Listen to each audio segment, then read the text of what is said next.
So I'm back out here with Elizabeth and her two boys, Caleb in the back and Micah.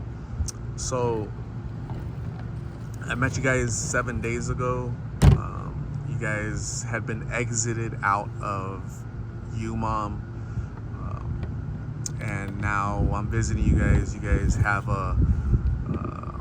the Lost in Phoenix community / family was able to help you guys out a little bit. You guys are in a hotel, so you guys are off the streets, and today is Thanksgiving Day, and hopefully you guys get to enjoy your day a little bit better than you would if you were still out in the streets, right? So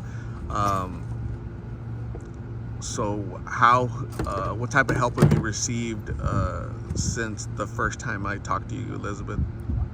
We received several donations that allowed us to get the room. It helped us get to UMOM to pick up the last few belongings that we had to clean our room. It's been a great help. We had ran out of food stamps, so it got us food.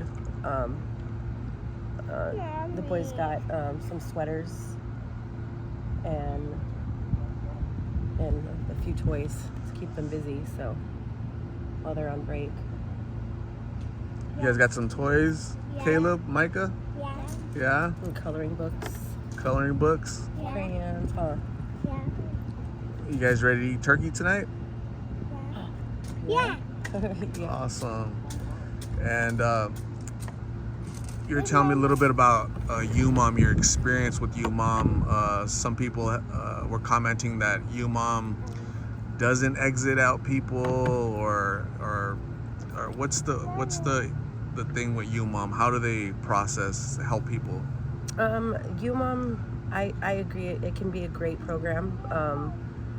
There's pros and cons to it, though. There's when I was there, about, I want to say maybe 2 months ago, I woke up 6 o'clock in the morning to a gunshot from a neighbor about 4 or 5 doors down from us. Had killed himself in front of his family. And about a week after that, another person was shot in the parking lot by another resident that was there. And within a week from that, there was a drug bust there. The staff there has been just changing constantly, just because I even asked the night manager for the shelter assistance. She was quitting by the time I left because she wasn't happy with the way it was being run. It can be a great program for some people still, but I mean, then there's some people that still slip through the cracks. I went through it would have been 3 caseworkers when I was there, and actually the last caseworker, I still had not even met with her before they exited me. So when you get exited, does that mean you can never go back? No, you can go back, I think, but you have to wait. I believe it's like 12 months. There's a certain amount of time that you have to wait before you can go back. Got it. And you're telling me that tonight the Arizona Cardinals, the NFL football team here in Arizona, they're going to be serving dinner at UMOM. Yeah. So you're telling me your boys missed out on dinner at UMOM being served by the Arizona Cardinals football team. So that's unfortunate, right? Yes, it is. Very. Do they have many events there for kids, or? While we were there, they didn't have any. I mean, they have like I think every week they have like a read to me program where the kids can go. I think it's for an hour, and they have volunteers go and read, but nothing to the extent of the Cardinals, really. So. And what are your plans now, Elizabeth? You've got a little bit of help. You're off the street. What are your next steps? Well, I have my rapid rehousing voucher for an apartment. I just have to find an apartment, and that'll take care of that. It's just a matter of doing that. I just have to find the apartment. So Is that through the city, the state, or UMOM? it's through UMOM. Well, it's through UMOM, but Home Inc. Is the program that I guess pays for it. So you're confident that you'll be getting an apartment soon with that voucher? Or? I'm saying within maybe 2 or 3 weeks, hopefully. How long is that apartment for? Like a month, a week, 6 months, a year? Well, I'll be able to sign a lease for it, and then I'll be able to. They help you get back on your feet. They do a teetering where they pay I think 100% for the first month, and then they kind of do like a 90-10 and then a 80-20 just until you get used to paying your own rent. So they kind of get you started a little bit, right? Yep. And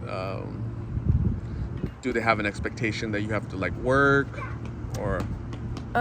They don't you don't have to, because it's on in their I think it's on their website. It says they're ending homelessness, and they're not judgmental if you don't have a job, or if it's a disability you have, or however your income or whatever position you're in at the time. But they encourage, of course, getting a job and whatnot, which I have a few interviews set up for next week. So you've been applying, and yeah. you have something lined up as far as interviews, at least 3 for next week? Yep. Are those in the customer service world? Yes. Yeah. Okay. One of there's one that's a temp job, but it's it's better than nothing. So. You excited about that? Yeah, I am. When's the last time you held a job? It was probably, it's been about a year. Okay. Yeah. Do you think it's time to go back, or what? Oh yeah. I miss working. Okay. How can people help you further if people want to help out? What else can they do? Pray. I need prayers for sure.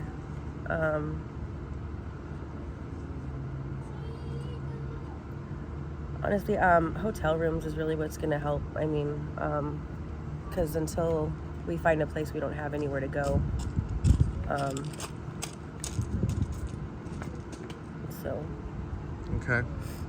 So I'll post the Cash App back on your video. So what happens is that when I don't hear from folks, I'm assuming that you guys are doing great and no need, but you're having issues with your phone. Yeah. That's why you couldn't communicate with me. Mm-hmm. Yeah. Okay. So, but again, I'm glad to hear that you're off the streets. Your boys are off the streets. They look very happy running around playing with their toys. We appreciate greatly the people that donated, right? Yes, That very watched much your so. video. Yes. They were able to house you, feed you, clothe you and the boys, and get some toys and coloring books for the boys, and they look happy, right? They don't know any better, right? Any different, other than they're off the street. It's not cold, and they have a little bit of shelter. Mm-hmm. So I think that's what it's about in this time of being thankful, right? Yep, what are we thankful for, right? Yep. And Definitely thankful for your community and your family that you've introduced us to, because it was a godsend that you saw us that evening. So yeah, it's funny, I was driving by to go interview somebody else. I had scheduled to interview somebody, and I didn't end up, they were having phone issues as well. So but I just happened to turn to my right, and there you were. I saw the boys and bags, and I was like, this is not good. Yeah. There's a shelter right next door. Why are they not in the shelter, right?